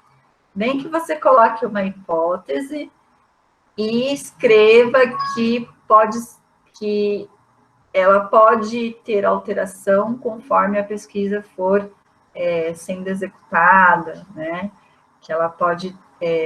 não é uma hipótese fechada, é uma hipótese que ela pode ser modulada, enfim. Então, alguma coisa você tem que escrever de hipótese, porque é um item obrigatório da plataforma. Tudo que é obrigatório da plataforma, a gente do comitê tem que avaliar. Então, você não pode dizer, não tem hipótese. Alguma coisa tem que ter. De início, alguma coisa de hipótese você já tem de início. Pode ser que isso se modifique ao longo da sua pesquisa. Vou tentar ver mais algumas perguntas aqui. Cristiane diz assim, enquanto coordenadora de um grupo de pesquisa, tem um projeto de pesquisa homologado pela própria EPG e dele derivam alguns trabalhos de conclusão de curso. Eu preciso passar pelo comitê de ética o projeto de pesquisa homologado pela própria EPG ou cada um dos trabalhos de conclusão de curso que estão vinculados a este? Na verdade, assim, se você passar esse projeto da própria EPG, você pode passar ele, mas você tem que esclarecer, assim, de maneira precisa, que esses outros derivados, a gente fala que são os projetos guarda-chuva, que embaixo dele tem vários outros. Então, às vezes, você pode aprovar o guarda-chuva, mas você não deixou claro um que estava embaixo dele, e aí tem conflito. Então, ou você aprova o seu, você passa o seu, passa cada um separado, ou você aprova o guarda-chuva, mas você esclarece, você deixa claro para o comitê de ética que deles saem outros, mas a gente sempre pede para passar individualmente, assim. E aí, quando você passa individualmente, você tem que dizer que ele é vinculado a um projeto maior. Então, tem que tomar cuidado. Tem que tomar cuidado, às vezes, já aconteceu, uma vez eu dei uma palestra, e tinham 2 alunas que elas eram, acho que, do mesmo orientador. O projeto, ele caminhava muito igual e ele só divergia numa parte específica. E aí, para o comitê de ética, como isso não estava muito claro, parecia plágio. Então, tem que tomar cuidado com isso também, né? Que era como se uma estivesse plagiando a outra, só que, na verdade, não era. É o mesmo grupo que trabalhava com a mesma coisa e mudava um item muito pequeno, e aí não ficava claro para o comitê de ética isso.